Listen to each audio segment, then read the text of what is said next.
எனக்கு ஒரு மாசம் கிடைச்ச மொத்த டிப்ஸ் வந்து 1083 ரூபாய். நான் முதல்ல டிப்ஸ் வாங்கி நான் சம்பாதிச்ச பணம், அதுதான் என்னோட முதல் சம்பாத்தியம். பேரலா என்ன பண்ணேன்னா, எங்க ஷெஃப்ஸ் கிட்ட, எங்க அப்பா கிட்ட சமையல் அந்த ரெசிபிஸை வந்து கத்துக்க ஆரம்பிச்சேன். ஒரு கல்யாண மண்டபத்துல வேலை நடக்கும் அப்படின்னா முதல் நாளே சாயந்தரம் வந்து அந்த மண்டபத்துக்கு போயிடுவோம். அங்க இருந்து ஒரு இட்லி அப்படின்னா ஒரு படி இட்லி அரிசி, 300 கிராம் உளுந்து, அதோட ரெசிபி என்ன, அதோட ப்ராசஸ் என்ன, ஒரு இட்லி எப்படி பண்றாங்க, ஒரு தோசைனா என்ன ரெசிபி, ஒரு முந்திரி கேக்னா என்ன மாதிரி ரெசிபி, என்ன ப்ரொசீஜர், அது எல்லாமே நான் வந்து பிராக்டிக்கலா அடிமட்டத்திலிருந்து கத்துக்க ஆரம்பிச்சேன்.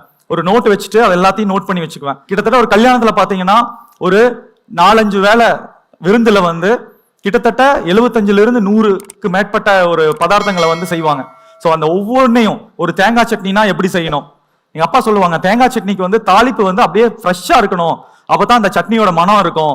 இட்லிக்கு ருசியா இருக்கணும்னா சட்னி தான் ரொம்ப முக்கியம், சாம்பார் ரொம்ப முக்கியம் அப்படின்னு சின்ன சின்ன விஷயங்களை வந்து எனக்கு சொல்லி கொடுத்தாங்க. அப்படியே வந்து நான் வந்து எங்களுடைய ஷெஃப் கிட்ட இருந்தும் எங்க அப்பா கிட்ட இருந்தும் சமையலை வந்து கத்துக்க ஆரம்பிச்சேன். நான் சமைக்கிறதே வந்து பாத்தீங்கன்னா எங்க மண்டபத்துல எல்லாம் பாத்தீங்கன்னா பெரிய பாத்திரம் இருக்கும், கிட்டத்தட்ட ஒரு 60 படி குண்டான்னு சொல்லுவாங்க, என்னோட சைஸ்க்கு இருக்கும் பெரிய பாத்திரம், அதுலதான் வந்து சமைப்பாங்க. ஸோ நான் கத்துக்கிட்டதே வந்து பல்க் குக்கிங், ஒரு மாஸ் ப்ரொடக்ஷன்ல தான் நான் வந்து வளர்ந்தேன். நான் கத்துக்கிட்டேன். முதல் 5 வருஷம் என்னோட ஹார்ட் பீட் வந்து பயங்கர ஹையா இருக்கும். ஏன்னா இட்லி வந்து ஒரு நாள் சாஃப்டா இருக்கும், ஒரு நாள் ஹார்டா இருக்கும். அரிசி சாப்பாடு ஒரு நாள் வெந்திருக்கும், ஒரு நாள் வேகாம இருக்கும்.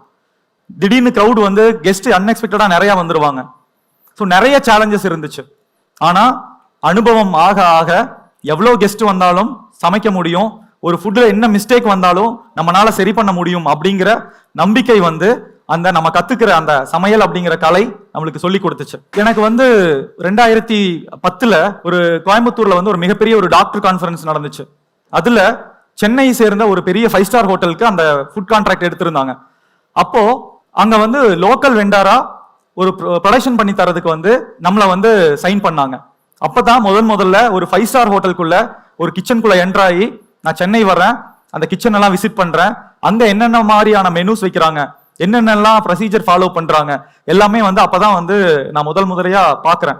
அந்த டாக்டர் கான்ஃபரன்ஸ்ல நான் புதுசா கத்துக்கிட்ட விஷயங்கள் என்னன்னா, ஒரு மெனுவை எப்படி பிரசன்ட் பண்றது, ஒரு சமையல் அப்படிங்கிறது வந்து ஒரு சாப்பாடு செய்யறது மட்டும் இல்லாம அதை எப்படி 5 ஸ்டார் கேட்டகரியில எப்படி பிரசன்ட் பண்றாங்க, என்ன மாதிரியான ஒர்க்கிங் சிஸ்டம் ஃபாலோ பண்றாங்க, ஒரு ப்ரொசீஜரா ஒரு விஷயம் ஃபாலோ பண்ணாங்க. Behind Woods Food and Hospitality Summit title sponsor Grand Royal Tours. உங்க ஒவ்வொரு ட்ரிப்பையும் ஸ்வீட் மெமரிஸ் ஆக்க Grand Royal Toursக்கு வாங்க.